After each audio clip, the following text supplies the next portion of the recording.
Ito mga boss, konting tips lang sa paglagay ng camshaft ng Porridge L1.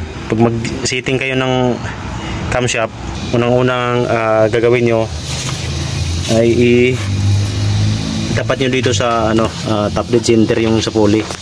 Yung may guhit na yan sa may pulley at dyan sa pinaka taas na guhit din, yan dapat magtugma.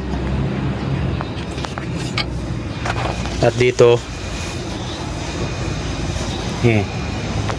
at dito sa camshaft, yan, ito yung itong na to, yan, dapat dito yan itapat sa pinaka taas ng cylinder head. Ito yung niya sa gilid, yan, magkakatapat yan. Tapos bago nyo to baklasin, dapat lagyan nyo ng pako or kalangan nyo ng bakal para hindi sa iikot tong gear na to, kasi pumipitik ito pag di nyo nakalangan.